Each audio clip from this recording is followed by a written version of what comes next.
Hello, मैं बिट्टू जायसवाल स्वागत करता हूं आप सभी का आपके चैनल कैटलिस्ट एजुकेशनल कैंपस में। दोस्तों, आज हम लोग देखेंगे क्लास 12th का हिंदी का चैप्टर नंबर 3 जिसका नाम है संपूर्ण क्रांति, इसके सब्जेक्टिव क्वेश्चन आंसर को। तो चलिए वीडियो को शुरू करते हैं। चैनल पर पहली बार है तो चैनल को सब्सक्राइब कर लीजिए।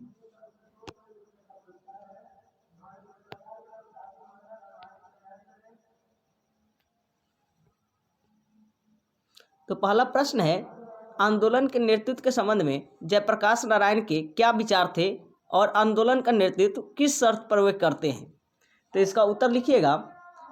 आंदोलन के नेतृत्व के संबंध में जयप्रकाश नारायण कहते हैं कि मैं सबकी सलाह लूँगा, सबकी बात सुनूंगा, छात्रों की बात जितना भी ज़्यादा हो, जितना भी समय मेरे पास होगा उनसे बहस करूंगा, यानी डिबेट करूंगा। बहस मतलब झगड़ा वाला बहस नहीं, डिबेट करूंगा, उनकी बातों को समझूंगा और अधिक से अधिक बात करूंगा। लेकिन आपकी बात स्वीकार करूंगा जनसंघर्ष समितियों की, लेकिन अंतिम फैसला मेरा होगा। इस फैसले को आपको मानना होगा। जयप्रकाश आंदोलन के नेतृत्व अपने इस फैसले पर मानते हैं और कहते हैं कि तब तो इस नेतृत्व का कोई मतलब है और तब यह क्रांति सफल भी हो सकती है, और अगर यह नहीं है तो आपस की बहसों में पता नहीं हम किधर बिखर जाएंगे और क्या नतीजा निकलेगा। दूसरा प्रश्न है कि जयप्रकाश नारायण के छात्र जीवन और अमेरिका अवधि की कौन कौन सी बातें आपको प्रभावित करती है। तो इसका उत्तर लिखिएगा।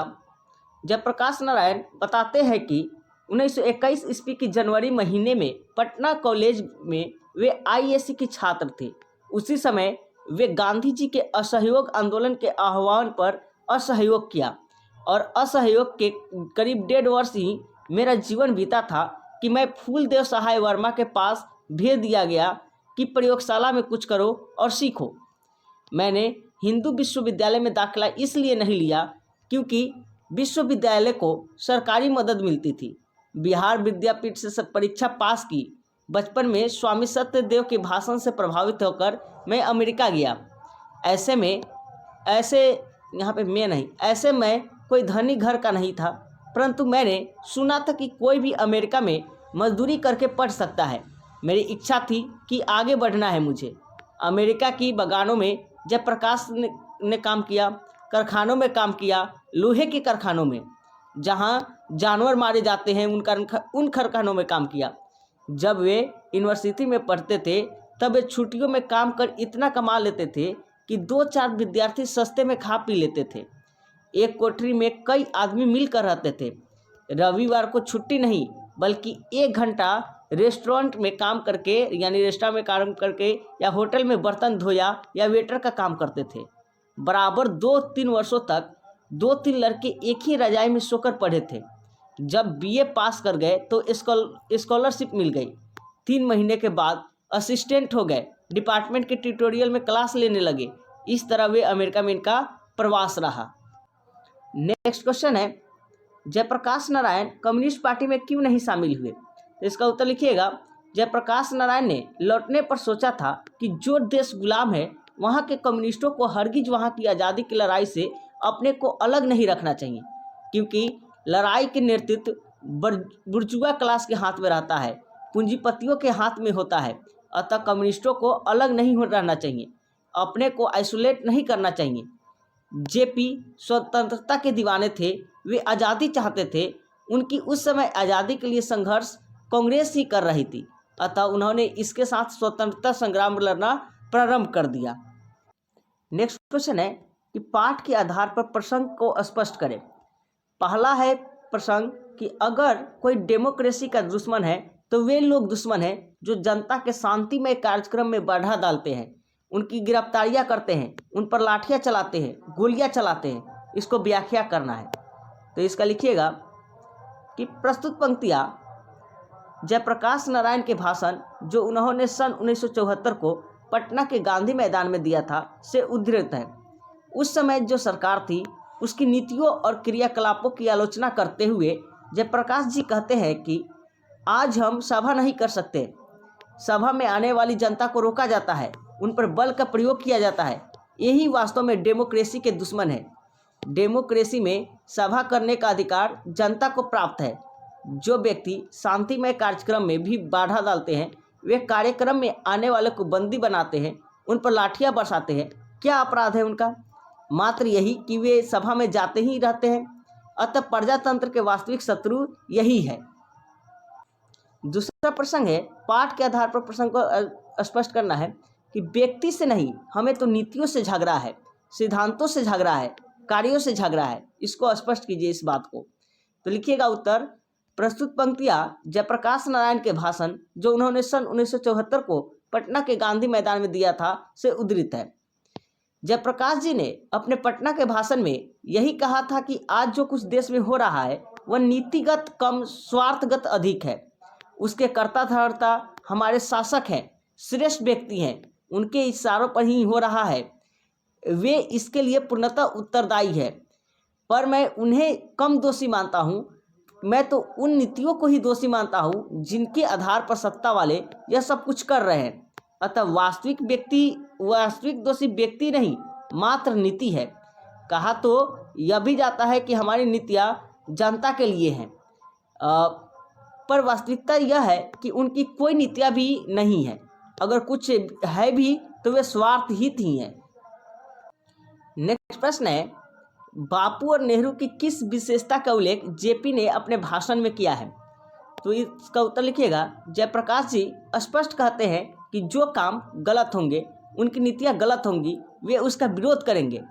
बापू में इतनी महानता थी कि वे बुरा नहीं मानते थे। वे हमें बुलाकर प्रेम से समझाना चाहते थे, समझाया भी है। जवाहरलाल बड़े भाई थे, उनको भाई ही कहते थे। उनका बड़ा स्नेह था, उनका बड़ा स्नेह उनके ऊपर था।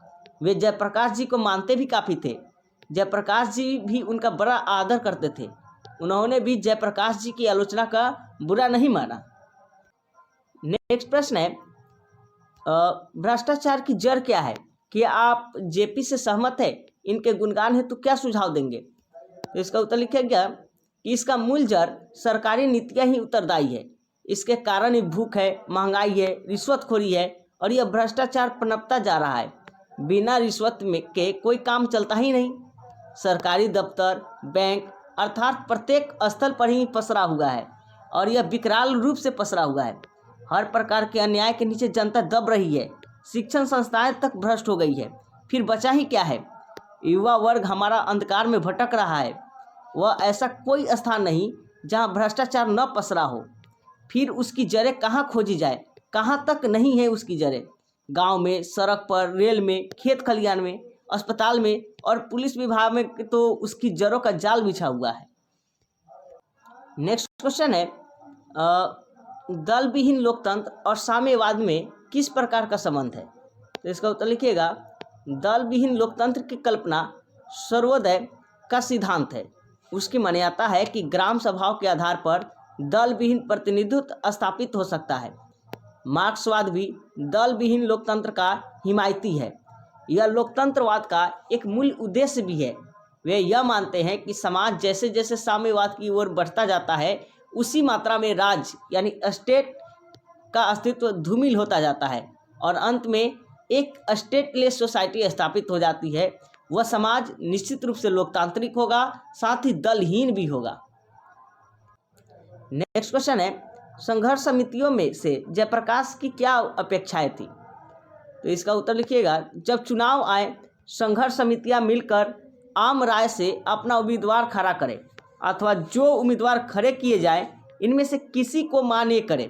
यदि इन समितियों के बीच आम राय नहीं बनती तब कोई ऐसा रास्ता खोजा जाएगा जिसमें आपस में फूट के बिना समितियां अपनी उम्मीदवार खड़ा कर सकेंगी।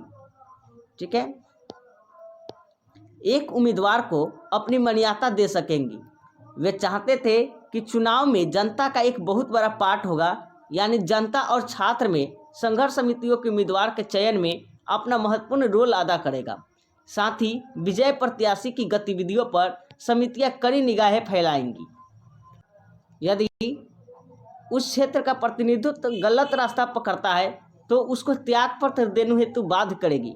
उनका काम मात्र शासन से संघर्ष करना ही नहीं, बल्कि उनका काम तो समाज समाज के हर अन्याय और अनीति के विरुद्ध संघर्ष करना होगा। इस प्रकार उनके सामने बराबर संघर्ष बना रहेगा।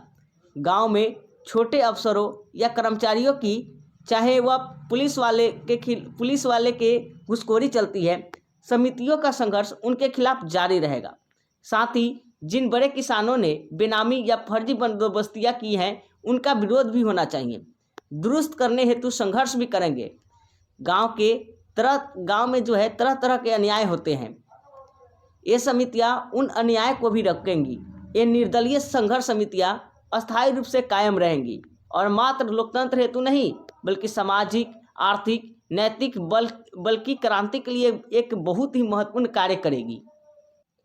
अगला प्रश्न है, जयप्रकाश नारायण के इस भाषण से आप अपना सबसे प्रिय अंश चुने और बताएं कि वह सबसे अधिक प्रभावी क्यों लगा। तो इसका उत्तर लिखिएगा।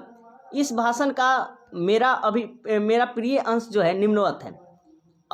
जैसे कि अभी न जाने कितने मील इस देश की जनता को जाना है, उस स्वराज को प्राप्त करने के लिए जिसके लिए देश के हजारों लाखों जवानों ने कुर्बानियाँ दी हैं, जिसके लिए सरदार भगत सिंह, उनके साथी, बंगाल के सारे क्रांतिकारी साथी, महाराष्ट्र के साथी, देश भर के क्रांतिकारी सभी गोली का निशाना बने या तो फांसी पर लटकाए गए। जिस स्वराज के लिए लाखों लाख देश की जनता बार बार जेलों में भर्ती रही है। और ये लाइन सबसे प्रिय रहा। कारण क्या है? तो उद्धृत अंश में जयप्रकाश नारायण ने देश की युवाओं को आह्वान किया है कि वे युवाओं से कह रहे हैं कि हमें आज़ादी तो मिल गई है, लेकिन अभी भी हमारी मंजिल बहुत दूर है। अपने भाषण में उन्होंने नेहरू जी की एक कथन का प्रस्तुत किया, जिसमें नेहरू जी ने कहा था कि हम स्वतंत्र तो हो गए हैं, लेकिन असली आज़ादी यानी स्वराज प्राप्त करने के लिए अभी हमें मीलों का सफ़र तय करना है। जिस प्रकार हमारे देश के सपूतों ने स्वतंत्रता प्राप्ति हेतु अपने जीवन का बलिदान दिया है, उसी प्रकार इस देश में स्वराज लाने हेतु अभी हमें और बलिदान करने होंगे। देश में खुशहाली लाने व शांति बनाए रखने के लिए जनता को अभी और तपस्याएं करनी होंगी।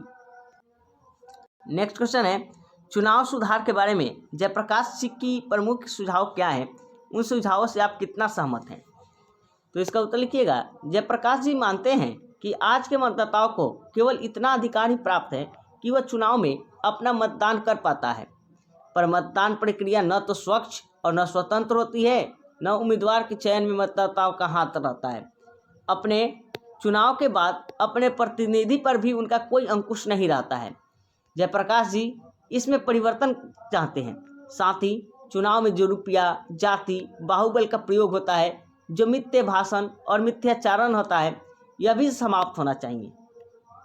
वे यह भी चाहते थे कि आज जो असंगठित जनता है उसमें ऐसी शक्ति आ जाए कि वह सही आदमियों को चुनाव करे। साथ ही चुनाव के बाद अपने प्रतिनिधियों को वापस भी बुला सके। पर सारी स्थितियां नितांत महत्वपूर्ण है और उनका पालन यदि हो सके तो हमारा लोकतंत्र उत्कृष्ट बन सकता है। नेक्स्ट क्वेश्चन है कि दिनकर जी का निधन कहाँ और किन परिस्थितियों में हुआ था, यानी रामधारी सिंह दिनकर के बारे में। तो इसका उत्तर लिखिएगा। दिनकर जी रामनाथ गोयनका के यहाँ मेहमान थे, जो इंडियन एक्सप्रेस के मालिक थे। रात को दिल का दौरा पड़ा, 3 मिनट में उनको अस्पताल पहुंचाया। गोयनका जी ने उन्हें विलिंगडन नर्सिंग होम में भर्ती कराया। सारा इंतजाम था वहां पर। सभी डॉक्टर सब तरह के औजार लेकर तैयार थे, लेकिन दिनकर जी का हार्ट अटैक फिर से जिंदा नहीं हो पाया और वहीं उनका निधन हो गया।